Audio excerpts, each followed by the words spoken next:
Bonjour alaikum, j'espère que vous allez bien, j'espère que vous vous portez bien, j'espère que vous avez bien terminé cette semaine et que vous avez savouré ce 14 juin 2024, c'est un vendredi en Algérie, après une semaine de coupure d'internet, de coupure intempestive, après une semaine de déconnexion du reste de la planète, pendant pratiquement plusieurs heures de la journée. J'espère que vous allez vous remettre de cette épreuve et que vous entamerez une nouvelle semaine en profitant bien de ce week-end, le week-end algérien, puisque le week-end universel n'a pas encore commencé. L'événement d'Alium c'est inévitable, on ne peut parler que de cela, tout le monde se pose des questions, tout le monde parle de cet événement. Abdelmajid Tebboune a créé l'événement. Le président algérien Abdelmajid Tebboune participe aux travaux du G7, les fameuses réunions, le fameux sommet du G7, les fameuses réunions du sommet du G7. C'est l'un des sommets politiques, économiques et géopolitiques les plus importants de la planète. Ça regroupe les 7 puissances économiques et industrielles et les 7 grandes démocraties du monde. Même si dans le top 7, maintenant, il a changé, parce qu'il y a la Chine, il y a l'Inde, il y a le Brésil qui monte en puissance, il y a les pays des BRICS, mais le G7, au-delà de l'importance économique, il reste ce sont de grandes démocraties et le point commun, c'est que c'est G7, le Canada, France, Allemagne, Italie, Japon, Royaume-Uni, États-Unis, ont été pendant des décennies les 7 premiers pays les plus riches et les plus développés. Ce classement a été un peu bousculé avec l'arrivée dans le club des plus riches de la planète et des plus puissants économiquement de la planète, de l'Inde ou de la Chine, mais il n'en demeure pas moins que le Canada, la France, l'Allemagne, l'Italie, le Japon, le Royaume-Uni et les États-Unis restent des pays très puissants et très influents, et ils organisent régulièrement, pratiquement annuellement, une réunion, un sommet. Chaque pays dirige pendant une année à peu près la présidence du G7, et le pays qui dirige la présidence du G7 et organise le G7, cette fois-ci c'est en Italie, plus exactement pas loin de Bari, on va expliquer. Et Abdelmajid Tebboune a été donc invité au sommet du G7 par la présidence italienne, par l'organisation italienne, l'organisatrice réelle de ce sommet du G7, c'est Madame Giorgia Meloni, qui est donc, comme je vous le rappelle, la présidente du Conseil italien, l'équivalent du Premier ministre, et c'est elle donc, en tant qu'organisatrice du sommet de G7, qui a invité Abdelmajid Tebboune. Abdelmajid Tebboune fait partie de plusieurs autres chefs d'État, il y a une douzaine. Alors, vous devez comprendre que c'est une tradition. Le G7 invite régulièrement des chefs d'État et de d'autres pays qui font pas partie du G7 et qui sont considérés comme des pays partenaires ou là des pays importants avec lesquels il faut dialoguer ou là avec lesquels il faut parler ou là avec lesquels il faut consulter pour un certain nombre de thématique. D'ailleurs, Abdelaziz Bouteflika a participé à plusieurs reprises au G7. Donc la présence de l'Algérie au G7 n'est pas un événement en soi, n'est pas un exploit en soi. L'Algérie a déjà participé au G7. On en parlera tout à l'heure, à l'époque de Bouteflika, combien de fois l'Algérie a participé au G7. Cette année, le G7 Ejmaa se déroule en Italie, dans une région qui est située à 80 km de la ville de Bari. Bari qui est connu, les Algériens peut-être connaissent Bari, parce qu'avant il y avait un club de football très connu à Bari. Bon, cette région s'appelle Borgo Ignazia. C'est la région des Pouilles. La région des Pouilles en Italie, elle est la région Borgo Ignazia. C'est une région extrêmement touristique, extrêmement prestigieuse. Il y a les G7 se déroulent régulièrement dans des palaces, dans des grands hôtels de luxe, ou dans des stations touristiques, ou dans des endroits très chics et très prestigieux.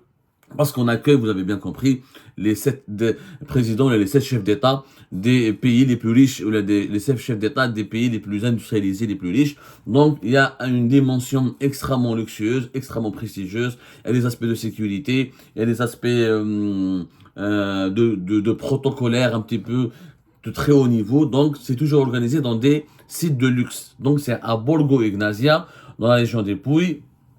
Il y a là-bas un grand hôtel de luxe. Les thématiques de cette année, donc, c'est l'Afrique, le changement climatique et le développement, la situation actuelle au Moyen-Orient, la guerre d'agression menée par la Russie contre l'Ukraine, l'immigration, la région Indo-Pacifique, la sécurité économique, l'intelligence artificielle et l'énergie, l'Afrique et la région méditerranéenne. Les thèmes. Donc, il y a plusieurs présidents qui ont été invités, pas uniquement Abdelmajid Tebboune. Il y a Kais Saïd, le président tunisien, qui a été invité. Il y a le président du Kenya, l'actuel président du Kenya, qui a été invité. Il s'agit de M.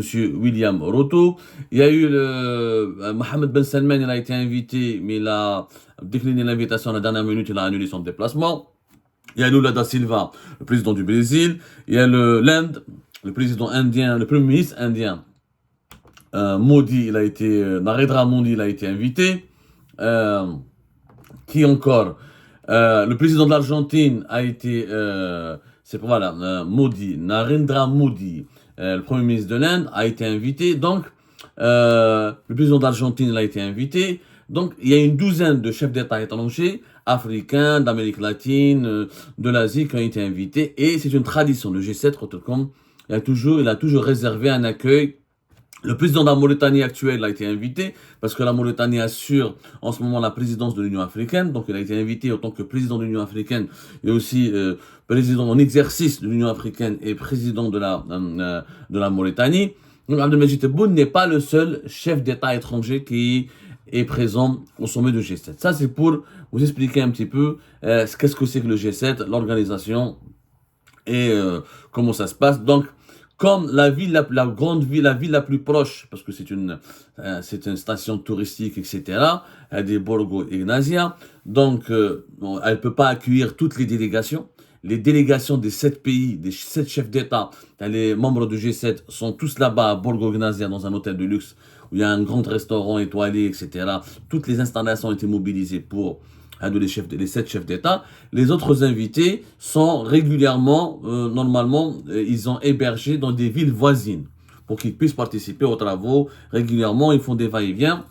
Généralement, ils ont des jours précis pour le programme. Ils ont une journée où ils sont invités à faire des discours, des interventions, à participer à des rencontres bilatérales, etc. Et Abdelmadjid Tebboune loge donc à la ville de Bari. Bari, qui est située à 80 km derrière le centre de presse dans le G7 et se trouve aussi dans la ville de Bari. Donc les autorités italiennes ont mis à la disposition du président algérien de sa délégation une résidence naturellement digne de ce nom, luxueuse, voilà, à la hauteur du rang d'un chef d'État. Il est hébergé là-bas. Et c'est là-bas où Abdelmadjid Tebboune, donc dès son arrivée le 13 juin 2024, donc il est parti dès son arrivée en Italie, M. Abdelmadjid Tebboune a rencontré le président. Il y a le roi de la Jordanie qui a été invité aussi, voilà, je voulais juste le préciser.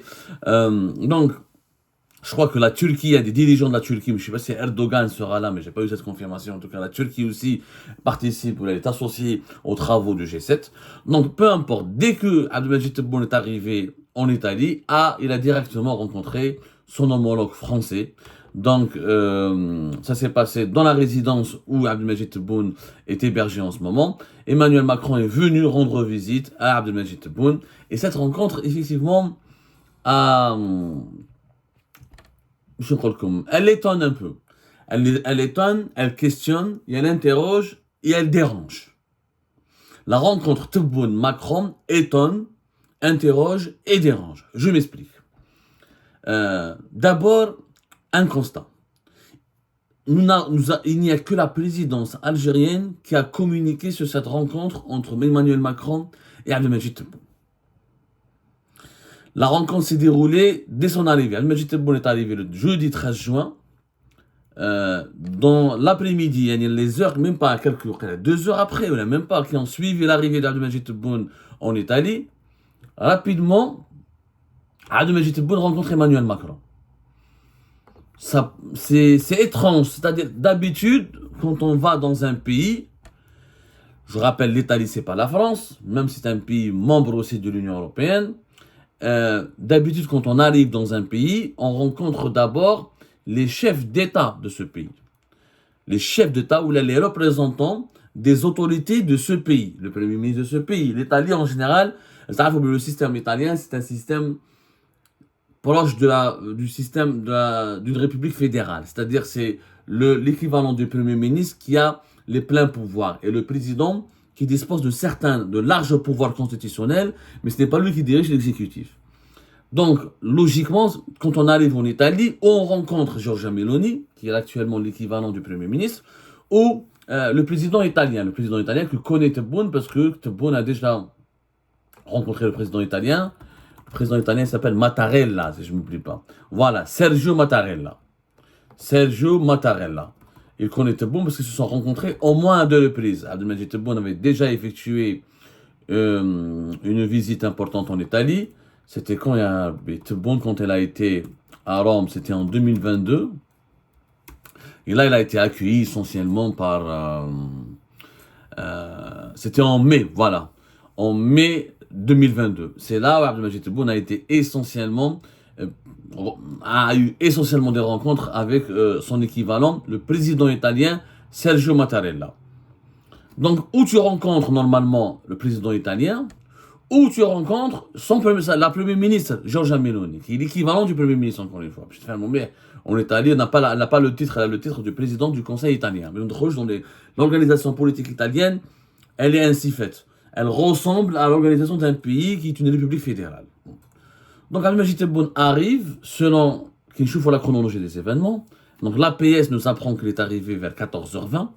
Donc, la dépêche de l'APS, elle publie la photo d'Abdelmajid Tebboune qui arrive à Bari pour participer au sommet du G7. Il a été donc reçu par un représentant des autorités italiennes. Vers 14h20, donc il est arrivé bien avant 14h20, parce que le temps de mettre la vidéo en ligne pour la PS, il est arrivé vers 14h, Balek, ou là, vers 13h, en tout cas entre presque 14h. On bête, juste après ça, à la surprise générale, vous allez voir pourquoi il y a une surprise, vers 17h43, après 17h, la présidence algérienne confirme et publie les photos sur sa page Facebook, l'APS, etc.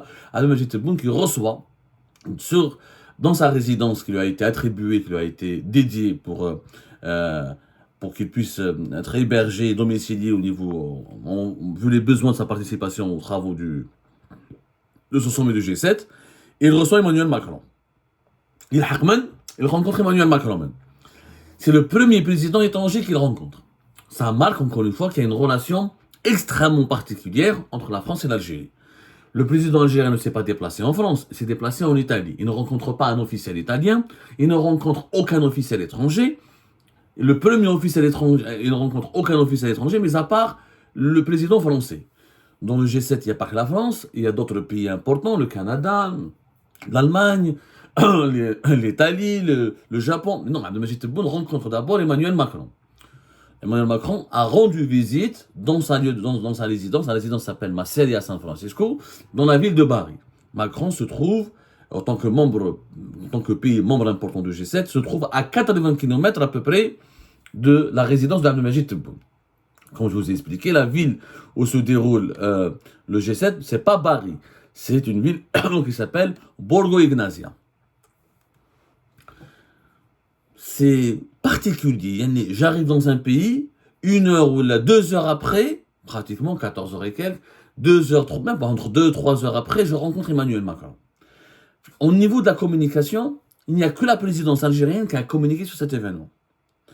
L'Élysée, le site officiel de l'Élysée, qui est la présidence française, n'a publié aucune photo, aucun communiqué, aucun commentaire sur cette visite, sur cette rencontre entre Tebboune et Emmanuel Macron.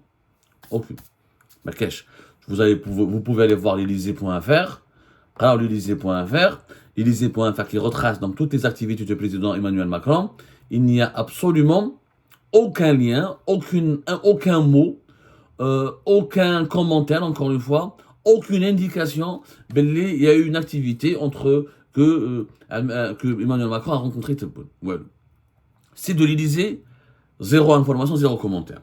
Le Twitter de l'Élysée, zéro information, zéro commentaire. Le Twitter d'Emmanuel Macron, qui est très actif. Emmanuel Macron est très actif sur Twitter. Tout ce qu'il fait par jour, des fois il fait des vidéos, il répond aux questions, etc. Aucune info, aucun commentaire. Il n'a rien posté sur sa rencontre avec Abdelmajid Tebboune.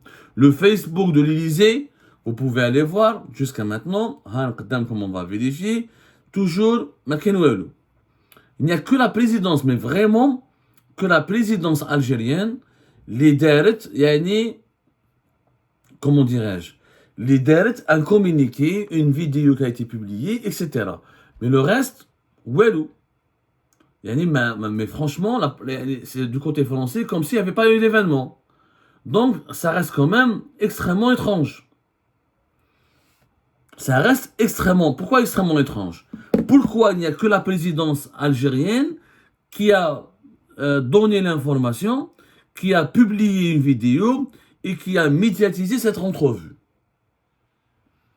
cela signifie que du côté algérien, on accorde une extrême importance à cette entrevue, à cette activité d'Abdelmajid Tebboune avec Emmanuel Macron. Du côté français, on ne lui accorde pas une aussi grande importance, puisque sur le plan officiel, ni la présidence, ni même l'AFP, j'ai cherché dans l'AFP, l'agence France Presse, j'ai pas trouvé une dépêche, même dans les médias français, on ne parle pas de cette rencontre entre Tebboune et Emmanuel Macron. Et comme elle n'a pas été annoncée du côté français, comme elle n'a pas été commentée du côté français, comme elle n'a pas été médiatisée du côté français, on a l'impression que c'est une entrevue qui devait être privée.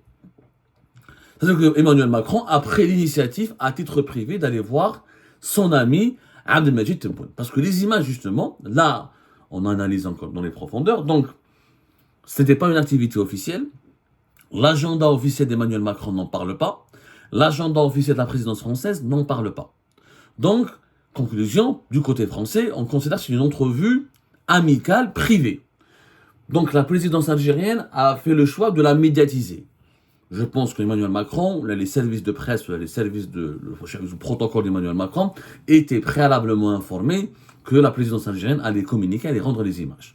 D'ailleurs, quand vous allez voir la présidence algérienne sur sa page Facebook ou sur son compte Twitter, parce qu'Abdelmajid Tebboune, donc jeudi, il a rencontré Emmanuel Macron. Le lendemain, aujourd'hui, le vendredi 14, comment on appelle ça, le 14 juin, il a rencontré le président kényan, M. William Ruto. Mais la vidéo qui a été diffusée sur la rencontre entre William Ruto et Tebboune, et la vidéo qui a été diffusée sur la rencontre entre Emmanuel Macron et Tebboune, ils sont complètement traités de façon différente. La preuve, la vidéo entre Abdelmajid Tebboune et William Ruto, le président du Kenya, il n'y a pas de sang. Alors que dans la vidéo entre Tebboune et Emmanuel Macron, il y a un sang. Et c'est quoi le sang? Quand Emmanuel Macron s'approche de Tebboune, il arrive à sa résidence, il lui dit « Ah, qu'est-ce que je suis heureux de te voir !» La présidence algérienne a exprès, c'est quand même des messages, c'est quand même des signes qui ne trompent pas. C'est pas fortuit. Pourquoi la présidence algérienne a publié une vidéo avec le son entre Macron, quand Tebboune a rencontré Macron, quand Tebboune a reçu Macron dans sa résidence, mais il n'y a pas de son. On n'entend rien quand Tebboune a reçu le président du Kenya.